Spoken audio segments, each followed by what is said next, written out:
नमस्कार साथियों, मैं एस यादव क्लौल एक कक्षा में आपका हार्दिक स्वागत करता हूं। आज लेके आया हूं बहुत ही अच्छा टॉपिक जिसका नाम है एक्शन रिसर्च, जिसे हम कहते हैं क्रियात्मक अनुसंधान। ये क्रियात्मक अनुसंधान जो हमारा टॉपिक है ये मनोविज्ञान के अंतर दिया गया है, लेकिन एक ऐसा व्यवहारिक टॉपिक है जब आप शिक्षक बन जाएंगे, जब आपके सामने जो तात्कालिक समस्याएं आएंगी टीचिंग कराते समय, और उस समय आपको इसकी आवश्यकता महसूस होगी कि क्रियात्मक अनुसंधान हम अपनी समस्याओं का समाधान के लिए करें। और इसके लिए आपको एक अवसर भी मिलेगा, वो अवसर मिलेगा डाइट के अंदर। प्रत्येक जिला स्तर पर एक लाइट हाउस खोला गया है जिसको कहा जाता है डाइट। और डाइट के अंदर देखिए क्रियात्मक अनुसंधान का प्रशिक्षण दिया जाता है और प्रत्येक जिले के अंदर शिक्षकों को अवसर भी दिया जाता है एक्शन रिसर्च करने का। और उनका एक मंच भी बनाया जाता है जिस मंच को कहा जाता है डर्फ, जिसे कहा जाता है जिला शिक्षा अनुसंधान मंच। और इस मंच के ऊपर देखिए जो काम करने वाले जो मास्टर ट्रेनर होते हैं, एक्सपर्ट होते हैं, उनको ट्रेनिंग दिया जाता है उदयपुर से। उदयपुर में देखिए जो ट्रेनिंग देने का कार्य करती है RSCERT, जिसका पुराना नाम था SIRT। और इस तरह से देखिए एक ऐसी विधा जो आपको देखिए समस्याओं का समाधान करने का एक वैज्ञानिक तरीका बताएगी, उसी विधा को आज हम पढ़ने वाले हैं जिसका नाम है क्रियात्मक अनुसंधान। तो हम बात करते हैं सबसे पहले देखिए क्रियात्मक अनुसंधान।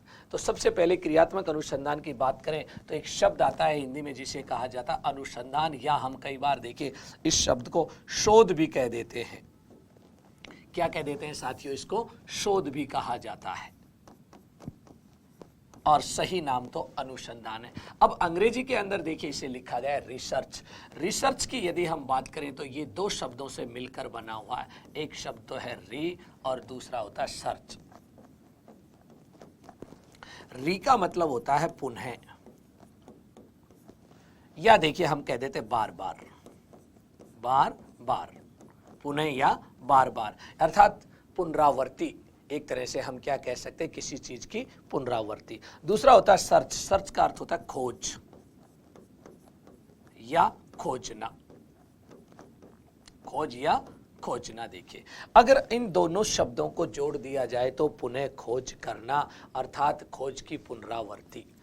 क्या कह सकते हैं? पुनः खोज करना, पुनः खोज करना, या हम कह सकते हैं खोज की पुनरावृत्ति।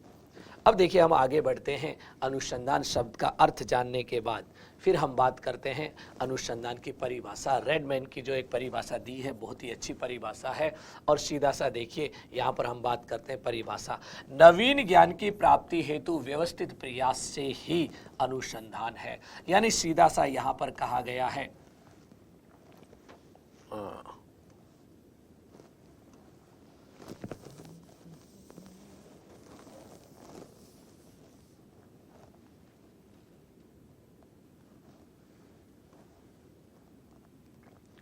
तो यहां हम देखते हैं, देखिए एक तरह से पुनः खोज करना। अब देखते हैं अनुसंधान का अर्थ। अनुसंधान का अर्थ होता है वैज्ञानिक विधि द्वारा समस्याओं का हल करना। वैज्ञानिक विधि द्वारा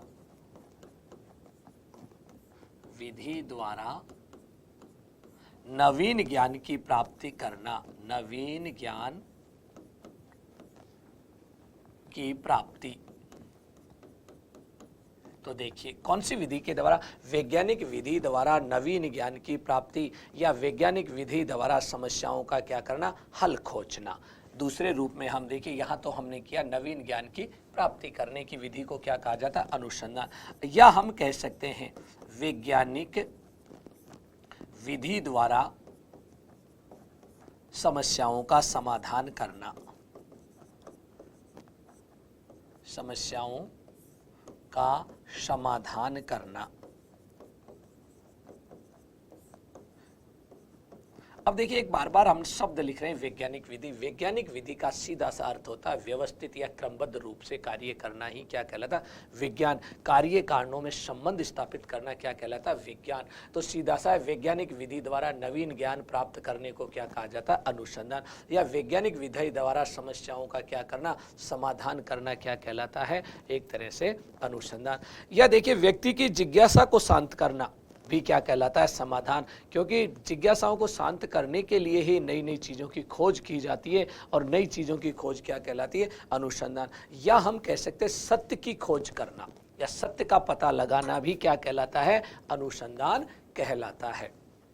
तो सीधा सा अर्थ था साथियों, सबसे पहले हमने शाब्दिक अर्थ देखा, शाब्दिक अर्थ के बाद हमने देखा अनुसंधान शब्द का अर्थ वैज्ञानिक विधि द्वारा देखे, या तो समस्याओं का समाधान करना या नवीन ज्ञान की प्राप्ति करना। अब आगे बढ़ते हैं, उसके बाद एक परिभाषा देखते हैं, रेडमैन की परिभाषा। रेडमैन ने कहा था नवीन ज्ञान की प्राप्ति हेतु व्यवस्थित प्रयास करना।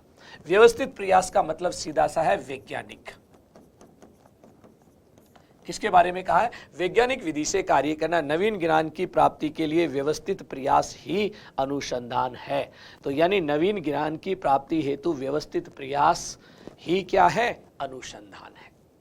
तो ये कौन कहते हैं, रेडमैन। जेम्स ड्रेवर ने भी देखिए एक परिभाषा दी है अनुसंधान की, बहुत ही अच्छी परिभाषा। किसी भी क्षेत्र में ज्ञान की खोज, कोई भी क्षेत्र हो सकता है, ज्ञान की क्या करना, खोज तथा पुष्टि के लिए क्रमबद्ध तरीके से, बार बार आ रहा है क्रमबद्ध, यानी वैज्ञानिक विधि से की जाने वाली वैज्ञानिक खोज को ही अनुसंधान कहते हैं। अब हम बात करते हैं अनुसंधान की विशेषताएं इन परिभाषाओं के आधार पर। अब देखिए अनुसंधान की विशेषताओं की बात करें तो अनुसंधान के अंदर बहुत सारी चीजें आती हैं। सबसे पहले तो इसकी सबसे बड़ी विशेषता है नवीन ज्ञान की क्या करना, खोज करना या नवीन ज्ञान में वृद्धि करना। नवीन ज्ञान की खोज पहली विशेषता, नवीन ज्ञान की खोज पहली विशेषता देखिए। दूसरी देखिए, यदि हम बात करते हैं इसके अंदर नवीन ज्ञान की खोज के साथ साथ देखिए इसके अंदर जो जोर दिया जाता है किस पे, वैज्ञानिक प्रक्रिया और वैज्ञानिक चिंतन पर। वैज्ञानिक प्रक्रिया और वैज्ञानिक चिंतन। वैज्ञानिक शब्द का अर्थ होता है क्रमबद्ध या व्यवस्थित ज्ञान।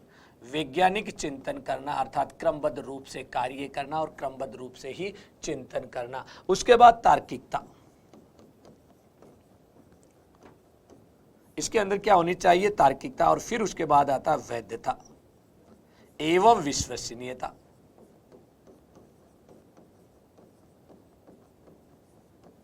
वैधता का मतलब होता है उद्देश्य आधारित, जो चीज जिस उद्देश्य के लिए बनाई जाती है उस उद्देश्य की पूर्ति करती है तो वो वैध है। विश्वसनीयता का मतलब है परिणामों की पुनरावृत्ति, बार बार देखिए प्रयोग करने पर परिणाम एक ही आए तो हम उसे कहते हैं विश्वसनीयता। उसके बाद देखिए एक आती है वस्तुनिष्ठता। वस्तुनिष्ठता और फिर देखिए सामान्यीकरण। एक बहुत बड़ी विशेषता है जिस सामान्यीकरण को कहते हैं एक सामान्य निष्कर्ष निकलना। क्योंकि जब भी हम रिसर्च करते हैं तो एक तरह से हम कह सकते हैं उसका एक सामान्य सा निष्कर्ष भी निकलता है जो हमारे शोध के क्या है, एक तरह से ये विशेषता है। नवीन ज्ञान की खोज करना, समस्याओं का समाधान करना, वैज्ञानिक प्रक्रिया, वैज्ञानिक चिंतन, तार्किकता, वैधता, विश्वसनीयता, वस्तुनिष्ठता और सामान्यीकरण, ये सारी चीज़ें किसके अंदर आती हैं, हमारे एक तरह से हम कह सकते हैं अनुसंधान की विशेषताएं। और इन्हीं अनुसंधान की विशेषताओं के आधार पर अब देखते हैं हम अनुसंधान के प्रकार। विशेषताओं के बाद आगे बढ़ते हैं अनुसंधान के प्रकार। सामान्यतः देखिए अनुसंधान को अलग अलग प्रकार से बांटा गया, लेकिन हम यहाँ अध्ययन की दृष्टि से दो भागों में बांटते हैं अनुसंधान को। एक अनुसंधान कहा जाता है क्रियात्मक अनुसंधान। क्रियात्मक अनुसंधान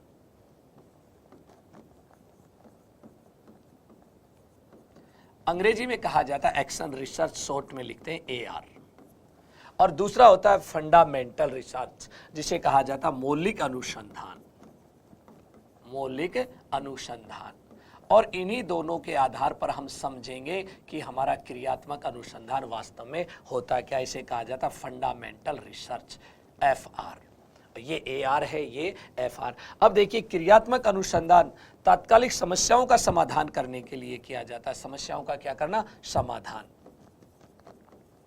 समाधान के लिए। लेकिन मौलिक अनुसंधान होता है नवीन चीज की खोज करने के लिए किया जाता है, नवीन खोज करने के लिए किया जाता है। और सामान्यतः नवीन चीज की खोज जो करते हैं साइंटिस्ट करते हैं, यानी आज तक जो खोज नहीं हुई है उसी की एक नई चीज की खोज करना मौलिक अनुसंधान, फंडामेंटल रिसर्च। लेकिन जब हम किसी कार्य को करते हैं और करते समय जब हमारे पास सामने समस्या आ जाती है, उस समस्या का समाधान हम वैज्ञानिक तरीके से करते हैं तो उसे कहा जाता है एक्शन रिसर्च, क्रियात्मक अनुसंधान। सामान्यतः दो प्रकार के अनुसंधान होते हैं, एक का नाम क्रियात्मक अनुसंधान तो दूसरे का नाम मौलिक, यानी मौलिक रूप से किसी नई चीज की रचना करना। जैसे वैज्ञानिक साइंटिस्ट आए दिन नई नई चीजें बनाते रहते हैं, यहाँ कोई नई चीज की रचना नहीं होती है, यहाँ तो यहाँ पर समस्या का समाधान होता है। तो समस्या समाधान करने की एक विधा है और उसी विधा को कहा जाता है क्रियात्मक अनुसंधान। अनुसंधान क्यों कहते हैं? क्योंकि यह वैज्ञानिक विधि से समस्या का समाधान किया जाता है, इसलिए इसका नाम अनुसंधान पड़ा। अब दोनों में देखिए हम अंतर देखेंगे, कुछ अंतर देखिए यहाँ लिखे हुए हैं और कुछ अंतर मैं आपको बना के भी बताऊंगा जिन पर हम बात करेंगे। सबसे पहले हम बात करते हैं क्षेत्र की। तो देखिए यहाँ जो इसका क्षेत्र है, मौलिक अनुसंधान का जो क्षेत्र कैसा माना गया है? व्यापक, यानी एक तरह से कह सकते हैं इसका क्षेत्र कैसे है? इसका क्षेत्र विस्तृत रूप से है। क्यों है इसका क्षेत्र विस्तृत? क्योंकि मौलिक अनुसंधान खुला पड़ा है, आप किसी भी क्षेत्र में आप एक तरह से क्या कर सकते हैं? रिसर्च कर सकते हैं। दूसरा देखिए आता है अपने इसके अंदर संकुचित क्षेत्र, क्रियात्मक, क्योंकि इसका क्षेत्र यदि हम देखें शिक्षा में, हमारी जो शिक्षा की समस्याएं आती हैं पढ़ने पढ़ाने से संबंधित, या हम कह दें एक स्कूल के लिए ही है इसका संबंध, मात्र किससे माना? स्कूल लेवल पर। इसका देखिए मौलिक अनुसंधान ज्यादातर किसमें किए जाते हैं? विज्ञान से किए जाते हैं और विशेषकर भौतिकी के अंदर। और उसके बाद देखिए इसका विकास होता है सामाजिक विज्ञान से, क्योंकि ये जो सामाजिक विज्ञान को पढ़ाने में जब समस्याएं आती है तो उनके समाधान के लिए नवीन सिद्धांत या नए सिद्धांतों की क्या की जाती है?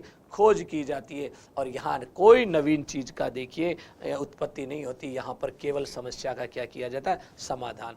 समस्याओं से देखिए इनका संबंध होता है अप्रत्यक्ष, क्योंकि जो साइंटिस्ट होते हैं उनका समस्या से कोई लेना देना नहीं होता है, लेकिन यहाँ समस्या से प्रत्यक्ष संबंध होता है। जो शिक्षक कक्षा में पढ़ा रहा है और पढ़ाते समय जब कोई समस्या आती है तो उस शिक्षक का संबंध देखिए किससे होता है? समस्या से होता है।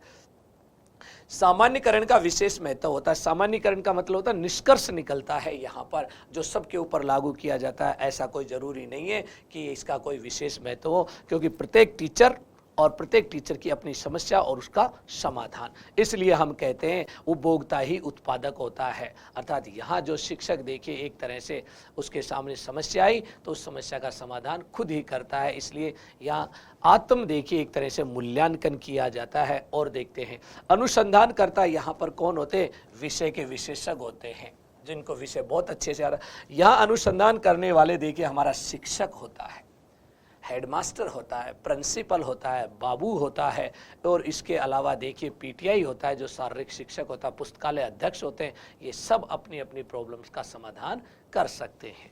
और देखिए सत्य और तथ्यों की स्थापना की जाती है, लेकिन यहाँ ऐसा कुछ भी नहीं, यहाँ वास्तविक समस्याओं का हल किया जाता है।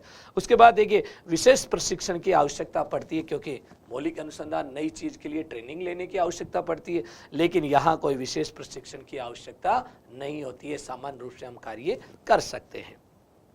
समस्या का संबंध सामान्य परिस्थितियों से होता है, लेकिन इस समस्या का समाधान देखिए प्रशिक्षण की आवश्यकता नहीं पड़ती है इसके अंदर। तो इस तरह से हम देखते हैं इसका सामान्य एक तरह से नहीं होता है। अब मैं देखिए एक वर्गीकरण और बना के बताता हूं और उसके अंदर हम एक एक चीज को फिर लिख लेते हैं। एक तरफ तो लिखते हैं हम AR बोले तो एक्शन रिसर्च, और दूसरे पर लिखते हैं हम यहाँ फंडामेंटल रिसर्च FR। सबसे पहले हम बात करते हैं उद्देश्य बिंदु नंबर 1। अब देखिए क्रियात्मक जो अनुसंधान है इसका मूल रूप से उद्देश्य क्या होता है? सुधार एवं विकास करना या तात्कालिक समस्याओं का समाधान करना। समस्याओं का समाधान करना, समस्याओं का समाधान, या हम कह देते हैं यहाँ पर विकास एवं सुधार करना इसका मूल उद्देश्य है। किसी भी संस्था का विकास और उसमें क्या लाना? उसकी कार्य पद्धति में सुधार लाना, सुधार करना, यह है इसका मूल उद्देश्य। बट अगर हम बात करते हैं फंडामेंटल मौलिक रिसर्च में, इसमें देखिए मूल उद्देश्य होता है नवीन तथ्यों की खोज करना या नवीन ज्ञान की खोज करना, नवीन तथ्यों या ज्ञान की खोज करना, ज्ञान की खोज करना, ये है इसका मूल उद्देश्य। अब देखिए दूसरे नंबर पर उद्देश्य के बाद हम बात करते हैं अनुसंधानकर्ता। अनुसंधानकर्ता, अनुसंधानकर्ता, और बात आती है यहाँ जो अनुसंधानकर्ता कौन है। यहाँ जो रिसर्च करते हैं हमारे शिक्षक होते हैं, स्कूल में शिक्षक होता है, हेडमास्टर होता है, प्रधानाचार्य हो सकता है, शिक्षा अधिकारी हो सकता है, शारीरिक शिक्षक होता है, पीटीआई जिसको कहते हैं। उसके अलावा हमारा देखिए कनिष्ठ लिपिक भी होता है, बाबू, और हमारा पुस्तकालय अध्यक्ष भी होता है, लाइब्रेरियन। ये सब अपने अपने क्षेत्र में क्या करते हैं, यहाँ पर अनुसंधान करते हैं। बट यहाँ पर कौन होगा, ये देखिए नवी, एक तरह से हम कहते हैं मौलिक अनुसंधान। पीजी करने के बाद कोई भी कर सकता, पीजी के बाद,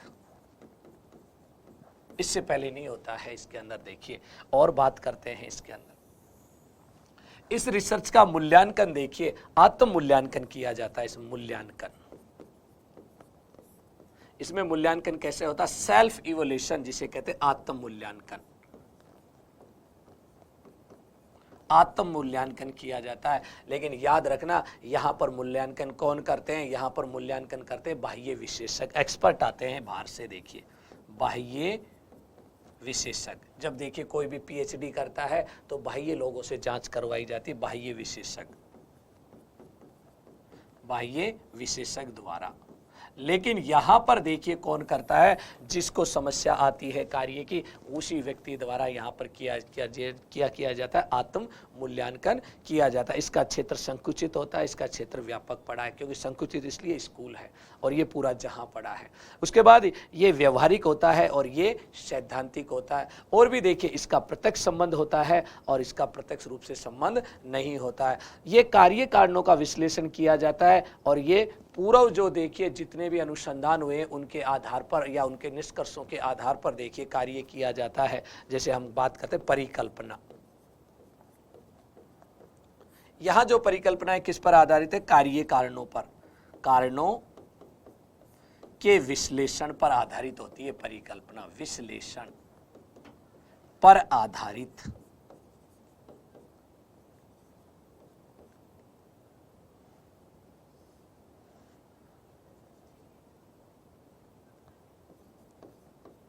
कारणों के विश्लेषण पर आधारित।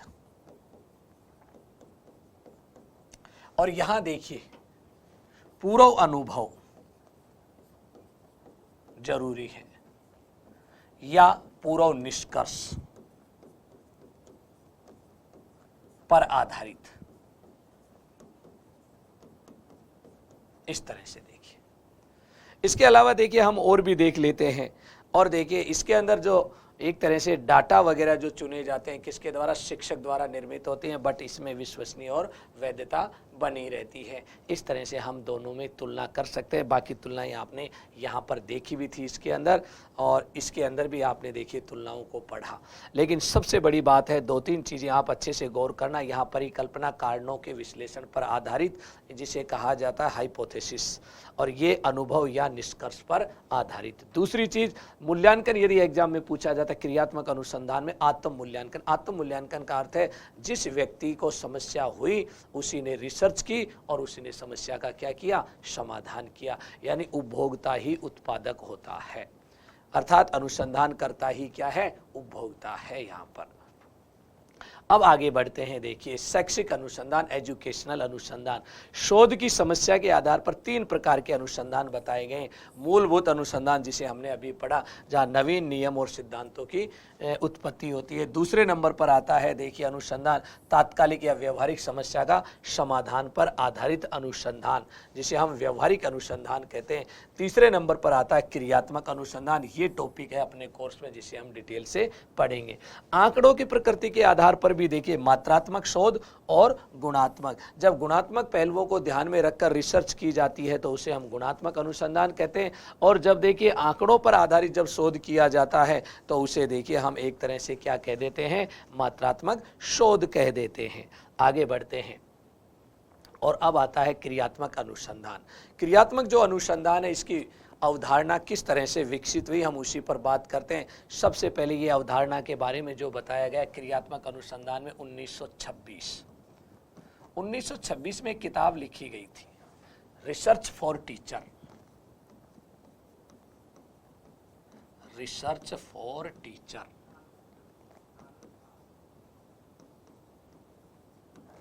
और इस पुस्तक की जो रचना की थी बंकिम द्वारा, देखिए इसकी रचना की गई थी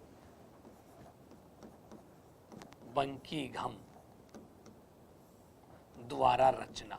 और पहली बार इस किताब के अंदर देखिए कहा गया था टीचर्स की प्रॉब्लम, और ये कहा गया टीचर्स को अपनी समस्याओं का समाधान खुद करना चाहिए, और उसी से एक नई अवधारणा का जन्म होता है जिसको कहते हैं क्रियात्मक अनुसंधान।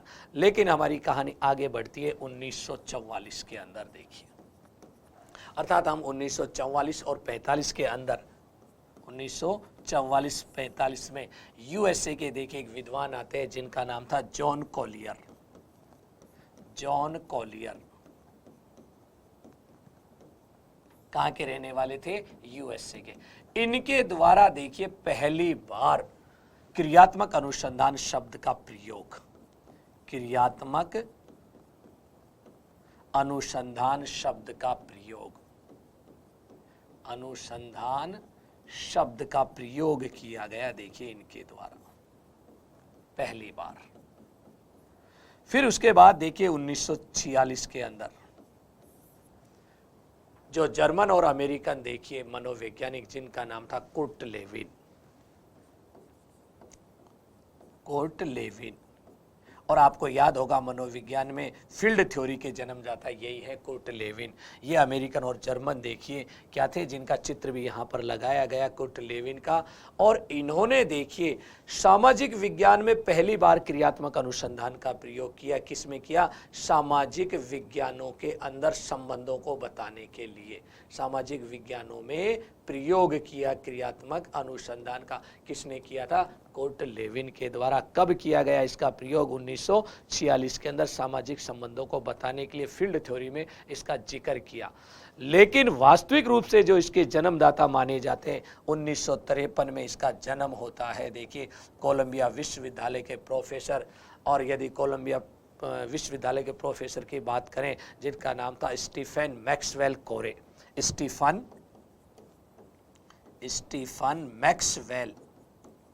मैक्सवेल कोरे, और कोरे का ये फोटो भी लगा हुआ है आपके सामने।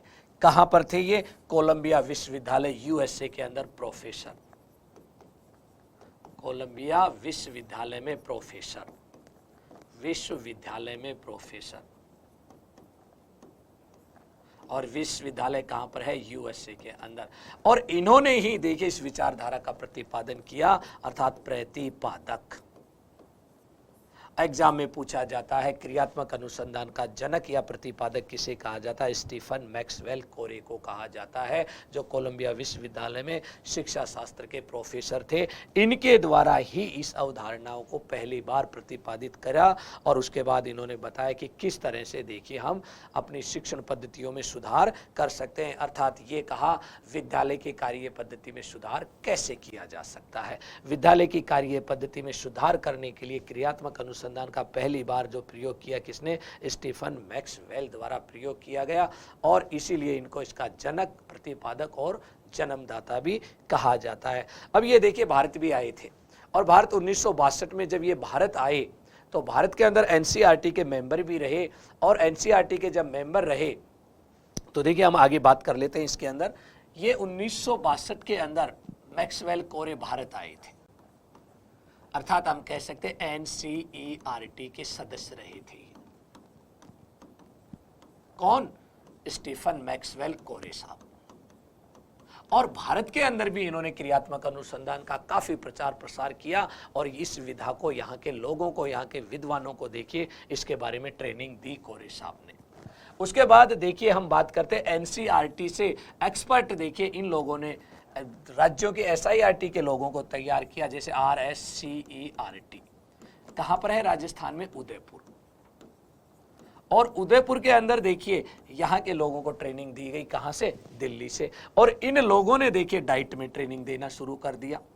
किसको ट्रेनिंग दी, डाइट। और डाइट के लिए देखिए मास्टर ट्रेनर यानी दक्ष प्रशिक्षक और KRP जिसे कहा जाता है की रिसोर्स पर्सन, संदर्भ व्यक्तियों को उन्होंने तैयार करना शुरू कर दिया। और प्रत्येक डाइट के अंदर इनका एक मंच बनाया गया जिसे कहा जाता है डर्फ। क्या कहते हैं हम, डर्फ। और डर्फ का पूरा नाम होता है डिस्ट्रिक्ट एजुकेशन रिसर्च फर्म, जिसे मैं हिंदी में लिख रहा हूं जिला शिक्षा अनुसंधान मंच।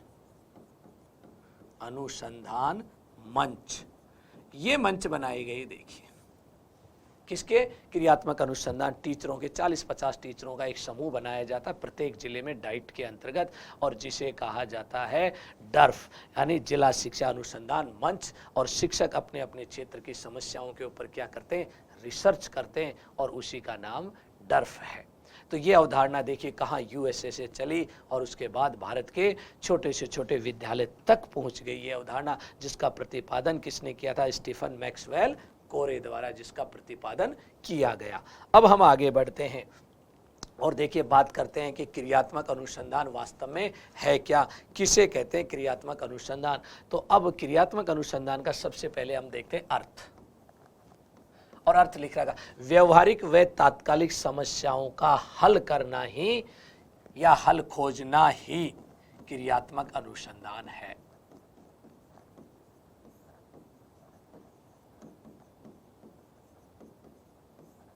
अब देखिए आप यहां क्रियात्मक यानी सीधा सा है, यहां पर किस पर जोर दिया जाता है, क्रिया पक्ष पर जोर दिया जाता है, कोई ना कोई कार्य पर।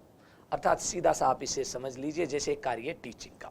शिक्षक एक शिक्षण कराता है, शिक्षण कराते समय जब उसके सामने कोई समस्या आती है तो शिक्षक चाहता है कि मैं उस समस्या का समाधान तत्काल करूं, लेकिन कौन सी विधि से, वैज्ञानिक विधि से। शिक्षक द्वारा तात्कालिक समस्या का व्यवहारिक रूप से वैज्ञानिक विधि द्वारा जब समाधान किया जाता है तो उसी चीज को कहा जाता है एक्शन रिसर्च।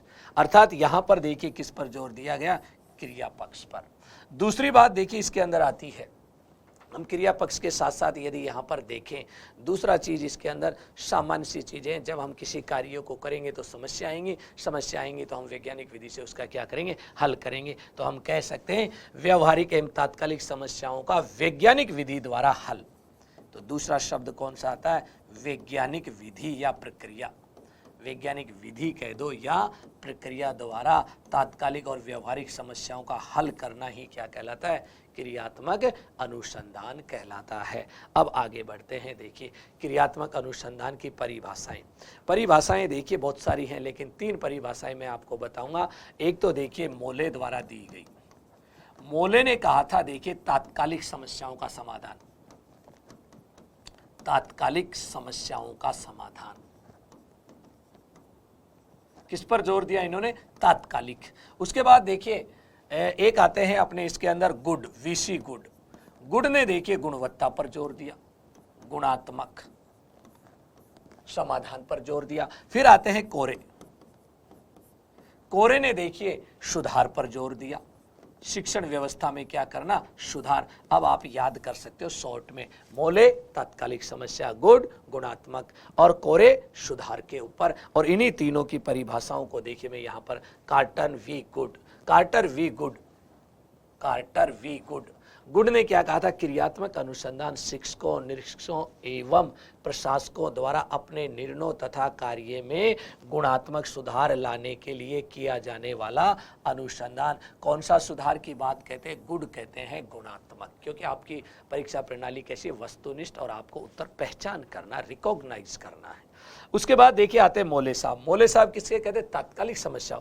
शिक्षा में क्रियात्मक अनुसंधान से अभिप्राय तात्कालिक समस्याओं के हल के लिए समस्या के समाधान पर किए जाने वाले अनुसंधान को, यानी समस्याओं का तात्कालिक रूप से समाधान करना ही क्या कहलाता है? क्रियात्मक अनुसंधान।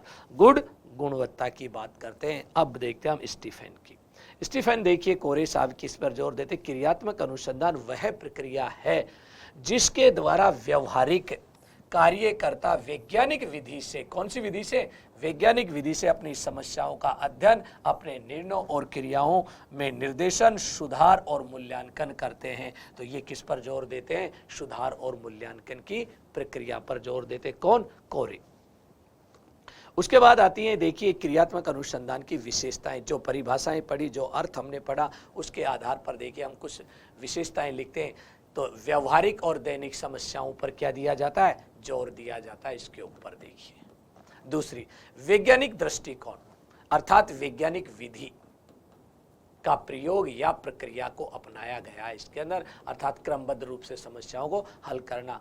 क्रियात्मक अनुसंधान किस पर आधारित है? समस्या केंद्रित। सीधी सी बात है, जब हम कोई क्रिया करेंगे और क्रिया करेंगे तो उसमें हमें क्या आएगी? समस्या आएगी, और उसी समस्या का क्या करने की कोशिश करते हैं? समाधान। इसलिए कहा जाता है ये समस्या केंद्रित है। लोकतांत्रिक मूल्यों का विकास, कई बार देखिए हमें दूसरे लोगों का सहारा लेकर भी देखिए क्रिया को करना पड़ता है। चक्रात्मक प्रक्रिया, चक्रात्मक प्रक्रिया का सीधा सा मतलब होता है, सबसे पहले देखिए बच्चे के पास या हम कहते हैं टीचर को क्या आती है? समस्या, और समस्या का पता लगाना कहलाता है निदान, और निदान से ही बना है निदानात्मक। अर्थात निदान एक चिकित्सा विज्ञान का शब्द है जिसका अर्थ होता है रोग लक्षणों का पता लगाना, और यहाँ हमारे पास जो रोग और लक्षण क्या है? शिक्षण में आने वाली समस्याएं, उन समस्याओं का पता लगाना, और उसके बाद उस समस्याओं का पता लगाने के बाद क्या किया जाता? उपचार किया जाता, और ये क्रिया एक चक्र के रूप में चलती रहती है। इसलिए कहा जाता है क्रियात्मक अनुसंधान क्या है? एक चक्रात्मक प्रक्रिया है। आगे देखिए, इस पर किस पर जोर दिया जाता है? क्रिया पक्ष पर जोर दिया जाता है। क्रिया पक्ष पर जोर का मतलब सीधा सा, कोई ना कोई क्रिया या कार्य करना पड़ता है तभी तो समस्या आएगी, घर बैठे कोई समस्या नहीं आती है। इसलिए इसमें किस पर जोर दिया जाता है? क्रिया पक्ष पर जोर दिया जाता है, और इसीलिए इसको कहा जाता है क्रियात्मक अनुसंधान भी कहा जाता है। आगे बढ़ते हैं और विशेषताएं। तात्कालिक समस्या का समाधान। तो यहाँ देखिए समस्या कैसी होती है? तात्कालिक, तुरंत कार्य करते ही समस्या आती है, और उसके बाद हम तुरंत क्या चाहते हैं? उसका समाधान। विद्यालय क्षेत्र की समस्याओं का अध्ययन किया जाता है इसमें। ज़्यादातर तो देखिए समस्याएं किसकी हैं? विद्यालय क्षेत्र। क्यों? क्योंकि स्टीफन जो कोरे थे उन्होंने ये जो अवधारणा दी वो विद्यालय के क्षेत्र में दी, बाकी और क्षेत्रों में भी अपना सकते हैं, लेकिन ज़्यादा जोर किसमें? विद्यालय या शिक्षा के क्षेत्र में। परंपरागत दृष्टिकोण में परिवर्तन करता है। बिल्कुल सही है। जो हमारी पुरानी सोच थी कि समस्याओं का हल कर लेंगे, ऐसे कर लेंगे, ऐसे कर लेंगे, ये पुरानी सोच थी। अब ये कहते हैं कोरे साहब नहीं, वैज्ञानिक विधि से समस्याओं का समाधान करना चाहिए, तरीके से, क्रमबद्ध रूप से, परिकल्पनाओं का निर्माण करते हुए। ऐसे नहीं करना चाहिए समस्याओं का समाधान। निदानात्मक एवं उपचारात्मक प्रक्रिया है। बिल्कुल सही है। इसके अंदर सबसे पहले समस्या का पता लगाया जाता है, समस्या का पता लगाना, फिर समस्या का क्या करना? उपचार करना। इसलिए निदानात्मक एवं उपचारात्मक प्रक्रिया कहा जाता है। और देखिए इसके अंदर आत्म मूल्यांकन होता है। इसमें आत्म मूल्यांकन बहुत ही महत्वपूर्ण तथ्य है। ये भी सेल्फ इवोल्यूशन, क्योंकि उपभोक्ता ही उत्पादक है, अर्थात हम कह सकते हैं अनुसंधानकर्ता ही उपभोक्ता है। क्या कह सकते हैं हम? अनुसंधानकर्ता यानी जो शिक्षक है, अनुसंधानकर्ता ही उपभोक्ता है। इसका सीधा सा अर्थ है जिसके सामने समस्या आई वो ही व्यक्ति समाधान करता है, और उसी समाधान का वो स्वयं ही उपयोग करता है। सीधा सा, जिसने मोबाइल बनाया वो ही मोबाइल का उपयोग करे। इसीलिए हम कहते हैं अनुसंधान करता ही उपभोक्ता है, और ये स्वयं अपने कार्य का खुद मूल्यांकन कर लेता है कि मेरा कार्य कहाँ तक सफल हुआ। इसीलिए इसे कहा जाता है सेल्फ इवोल्यूशन पर आधारित प्रक्रिया है। और भी देखिए इसके अंदर यदि बात करें तो ये कैसी प्रक्रिया है? लचीली अर्थात अनौपचारिक प्रक्रिया है। अनौपचारिक एवं लचीली प्रक्रिया, कभी भी समस्या आ सकती है। अनौपचारिक एवं लचीली प्रक्रिया, लचीली प्रक्रिया है। ये सारी इसकी क्या है? विशेषताएं हैं। किसकी विशेषताएं? क्रियात्मक अनुसंधान। एक विशेषता और लिख सकते हैं हम, इसमें परिकल्पनाओं का निर्माण किया जाता है। परिकल्पना, हाइपोथेसिस, परिकल्पना का निर्माण किया जाता है और तब जाकर देखिए वैज्ञानिक विधि से हम समस्याओं का क्या करते हैं? समाधान करते हैं। निर्माण करना, ये देखिए।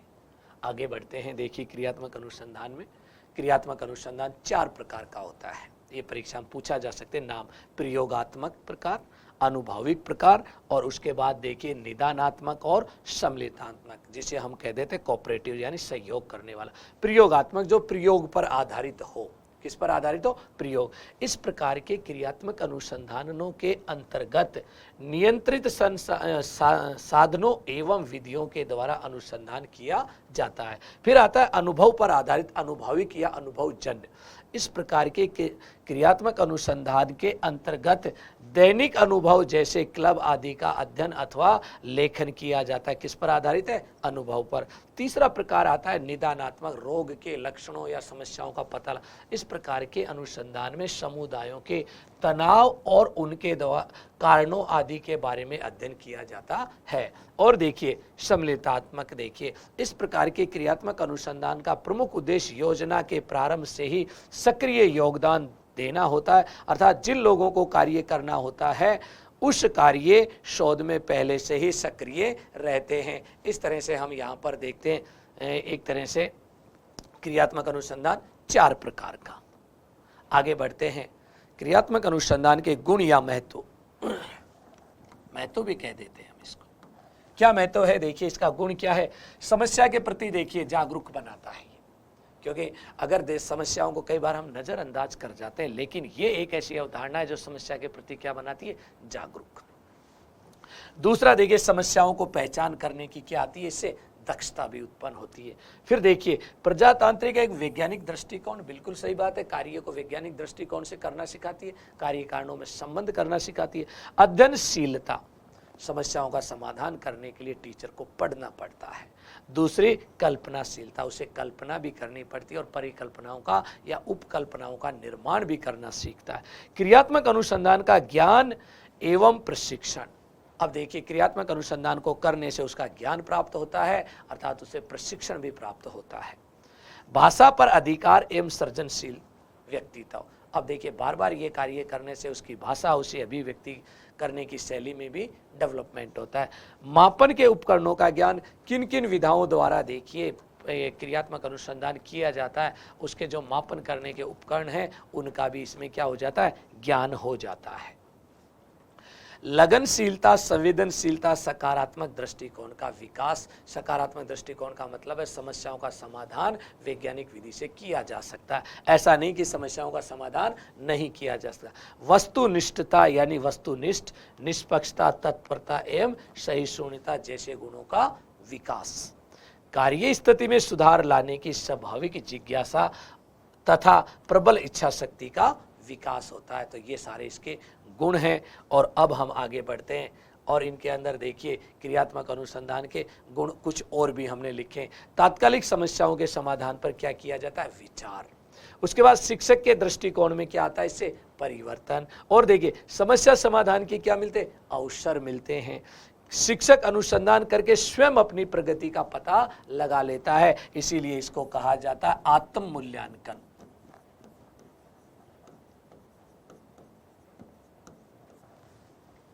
शिक्षक के व्यवहार में परिवर्तन आता है, बिल्कुल सही है, इसीलिए तो हम कहते हैं शिक्षण के दृष्टिकोण, उसके व्यवहार में परिवर्तन। समस्या का तत्काल समाधान भी होता है, तात्कालिक समस्याओं पर विचार करके उनका समाधान करने पर जोर दिया जाता है। और देखिए वास्तविक क्रिया में सुधार लाने का एक सफल प्रयास है, बिल्कुल सही है। क्रियाओं में या कार्य में सुधार लाने का तरीका को ही हम कहते हैं क्रियात्मक अनुसंधान। और देखिए विद्यालयों की कार्य प्रणाली के अधिक निकट है, क्योंकि स्टीफन एम कोरे ने सबसे ज्यादा जोर दिया था विद्यालय की कार्य प्रणाली में सुधार करने पर। विद्यालय की दैनिक समस्याओं का विधिवत अध्ययन करके उनमें क्या किया जाता है? सुधार। इसीलिए वैज्ञानिक विधि और वस्तुनिष्ठता पर आधारित है। अब आता है देखिए हमारी स्कूल में आने वाली समस्याएं, जिसे कहा जाता है क्रियात्मक अनुसंधान का क्षेत्र या समस्याएं। इन समस्याओं को हम कई भागों में बांटते हैं, अनेक प्रकार की समस्याएं। सबसे पहले देखिए जो समस्या आती है बच्चे के सामने, जो क्षेत्र है वो होता है शिक्षण का क्षेत्र, शिक्षण टीचिंग का क्षेत्र। अब देखिए पढ़ने लिखने से संबंधित जो भी समस्याएं आती हैं वो सारी इसमें लिखेंगे हम टीचिंग के क्षेत्र में, या टीचिंग के क्षेत्र की समस्याएं। जैसे 10वीं का रिजल्ट 100% नहीं रहना। उसके अलावा देखिए दूसरे नंबर पर आते सह शैक्षिक जो गतिविधियां हैं, सह शैक्षिक क्षेत्र अर्थात पढ़ने लिखने के साथ साथ दूसरे देखिए विभिन्न प्रकार के सांस्कृतिक कार्यक्रम है, मिड डे मील है, या हम कैसे खेलकूद प्रतियोगिताएं हैं, और इसके अंदर हम कहते हैं SVPW कैंप है, और इसके अंदर स्काउट एंड गाइड है, NCC है, NSS है। ऐसी गतिविधियों का जो आयोजन किया जाता है उनमें यदि संचालन में प्रॉब्लम्स आती है उनको शामिल करते हैं हम सह शैक्षिक क्षेत्र में। और उसके बाद आता है देखिए अगली जो बालक के व्यवहार से संबंधित, बालक का व्यवहार। अगला क्षेत्र कौन सा है? बालक का व्यवहार का क्षेत्र, या बालक के व्यवहार से संबंधित समस्याएं। जैसे बालक द्वारा चोरी करने की आदत, बालकों द्वारा देखिए गालियां निकालने की आदत, स्कूल से भाग जाने की आदत, इनके ऊपर भी इस पर विचार किया जाता है। उसके बाद आता है परीक्षा या मूल्यांकन, परीक्षा या मूल्यांकन में सुधार का क्षेत्र। परीक्षा पद्धतियों में यदि सुधार करना चाहते हैं तो हम क्रियात्मक अनुसंधान करेंगे। किसमें? परीक्षा या मूल्यांकन। एक आता है अधिकारियों से संबंधित, जो प्रबंधन के क्षेत्र से संबंधित होता है। विद्यालय के अंदर जो प्रशासन चलाते हैं प्रबंधन के क्षेत्र में, प्रबंधन का क्षेत्र, और इसमें विशेषकर देखिए शिक्षा अधिकारी शामिल हो जाते हैं जो प्रबंधन के क्षेत्र में कार्य करते हैं। इस तरह से मोटे मोटे रूप में कितने भागों में बांटते हैं? 1, 2, 3, 4 और 5 क्षेत्रों से समस्याएं लेते हैं, उन समस्याओं को क्रमबद्ध रूप से लिखते हैं और प्राथमिकता के आधार पर उन समस्याओं का चयन करते हैं, और फिर एक वैज्ञानिक विधि द्वारा उन समस्याओं का समाधान किया जाता है। और समस्या समाधान करने के लिए कुछ सोपान बताए हैं, जैसे एंडरसन ने सोपान बताए 7, लेकिन सामान्य रूप से RSCRT उदयपुर ने बताए 6 सोपान। तो एंडरसन के पहले 7 सोपान और फिर हम RSCRT के सोपान पढ़ेंगे, जिनकी संख्या कितनी है? 6। बात करते हैं समस्या का ज्ञान। कार्य के प्रति प्रस्तावों पर विचार विमर्श करना, योजना का चयन एवं उपकल्पनाओं का निर्माण करना, तथ्य संग्रह करने की विधियों का निर्माण करना, योजना का क्रियान्वयन करना, तथ्यों पर आधारित निष्कर्ष निकालना, दूसरों को परिणामों को सूचना देना। ये एंडरसन के 7 हैं, लेकिन आपके जो एग्जाम में पूछे जाते हैं वो ये पूछे जाते हैं जो RSCRT उदयपुर द्वारा बताए गए हैं। कितने सोपान है? 6। और एग्जाम में पूछा जाता है कि क्रियात्मक अनुसंधान को कितने सोपानों में विभक्त किया गया? उत्तर होगा आपका 6 सोपानों में विभक्त किया गया। सबसे पहला सोपान आता समस्या की पहचान करना। अब देखिए सबसे पहले बच्चे को कहा ना, टीचर्स को कहा जाता है जितनी समस्याएं सबको लिख लो और फिर उनमें से एक समस्या का चयन करना, समस्या की पहचान करना और उस समस्या का क्या करना? चयन करना भी पहला काम। दूसरे नंबर पर आता है उस समस्या को परिभाषीकरण करना और सीमांकन। सीमांकन का मतलब होता है जो मैंने अभी क्षेत्र बताए थे 5 क्षेत्र, उनमें से ये लिखना है कौन से क्षेत्र के, शिक्षण से है, सह शैक्षिक है, मूल्यांकन से है, या प्रशासन से संबंधित है, किस चीज़ से संबंधित है, या बालक के व्यवहार से संबंधित समस्या। फिर परिभाषीकरण, याद रखना परिभाषीकरण, जैसे कोई भी समस्या, जैसे चोरी करने की आदत एक समस्या है। अब इसे परिभाषित कैसे करते हैं? कक्षा 6 के बच्चों द्वारा देखिए विषय वस्तुओं या किताबों या पेनों के चोरी करने की प्रवृत्ति पाई जाती है और महीने में ये घटना 2 या 3 बार घटित हो जाती, ऐसे परिभाषित किया जाता है। नंबर 3 पर स्टेप आता है समस्या के कारणों का विश्लेषण करना। अब वो जो प्रॉब्लम्स है उससे संबंधित जितने कारण, सारे कारणों को लिख लो और लिखने के बाद उनका एक एक बिंदुवार विश्लेषण करना। तो याद रखना साथियों, 3 चीजें समस्या से संबंधित है और 3 चीजें स्टेप होते हैं हमारे परिकल्पना से, हाइपोथेसिस से संबंधित। पहले समस्या की पहचान और उसका चयन करना, नंबर दूसरे समस्या को परिभाषित और उसका सीमांकन करना, तीसरे नंबर समस्या के कारणों का विश्लेषण करना, और नंबर 4 पर आता है क्रियात्मक परिकल्पना का निर्माण करना। जिस बिंदु पर आप देखिए क्रियात्मक अनुसंधान कर रहे हैं उस समस्या की परिकल्पना बनाना। परिकल्पना का मतलब है पूर्व एक अवधारणा बना लेना, फिर उस अवधारणा को क्रियान्वित करना और पता लगाना वो अवधारणा सही है या गलत है, आपने जो सोचा वो सही सोचा या गलत सोचा। ये स्टेप कहलाते हैं वैज्ञानिक प्रक्रिया। नंबर देखिए 5 पर आता है परिकल्पना की परीक्षण हेतु उपयुक्त रूपरेखा बनाना। अर्थात जो आपने देखिए यहाँ पर जो परिकल्पना जो तैयार की थी उस परिकल्पना की क्या बनाई जाती है, रूपरेखा। और एग्जाम में पूछा जाता है, जो आ भी चुका है ये, कि क्रियात्मक अनुसंधान का वह सोपान कौन सा है जिसमें क्रिया पक्ष पर जोर दिया जाता है। यहाँ पर सिद्ध किया जाता है चीज को, टेस्टिंग यानी परीक्षण। ये क्रिया पक्ष है। अब तक तो ये सारी चीजें कागजों में ही चलती है, लेकिन ये वास्तविक रूप से फील्ड में काम होता है और इसी पर सबसे ज्यादा क्या दिया जाता है, जोर दिया जाता है, क्योंकि कैसा है ये क्रियात्मक पक्ष है। फिर जो भी परिकल्पना की थी उस परिकल्पना के संबंध में निर्णय लिया जाता है कि हमारी परिकल्पना सही है या गलत है, और यदि परिकल्पना सही है तो उसे लिख दिया जाता है, निरूपित कर दिया जाता है, और शिक्षक उसको देखिए अपने व्यवहार में उस समाधान को अपना लेता है और इसी प्रक्रिया के माध्यम से समस्याओं का क्या करता है, समाधान करता है। अगर एग्जाम में पूछा जाए क्रियात्मक अनुसंधान के कितने सोपान होते हैं, 6, 3 समस्या और 3 परिकल्पनाओं से संबंधित। किसने बताए, RSCERT उदयपुर द्वारा 6 सोपान बताए गए। इस तरह से देखिए कुछ क्वेश्चन भी हैं जिनके आधार पर हम सीख सकते हैं। जैसे क्रियात्मक अनुसंधान है, वास्तविक है, सैद्धांतिक है, कल्पनात्मक है, ऐतिहासिक, सीधा सा है, वास्तविक समस्याओं से संबंधित होता है। वास्तविक रूप से जब व्यक्ति काम करता है तो कोई ना कोई समस्या है, वास्तविक या व्यवहारिक। और देखिए क्वेश्चन और है यहाँ पर, निम्नलिखित में से क्रियात्मक अनुसंधान का प्रकार नहीं, मैंने 4 प्रकार बताए थे। क्रियात्मक अनुसंधान निदानात्मक है, अनुभवजन्य है, प्रयोगात्मक है, उपचारात्मक नहीं है। इसकी जगह सम्मिलितनात्मक देखिए वहां पर दिया गया था क्रियात्मक अनुसंधान। ऐसे क्वेश्चन भी पूछे जाते हैं। और एक छोटी सी अवधारणा थी जो हमारे मनोविज्ञान में 5वीं यूनिट के रूप में जानी जाती है और जिसको हमने पढ़ा पूर्ण रूप से। ठीक है साथियों, नई विधा के साथ फिर मिलते हैं, तब तक के लिए सभी को पुनः नमस्कार।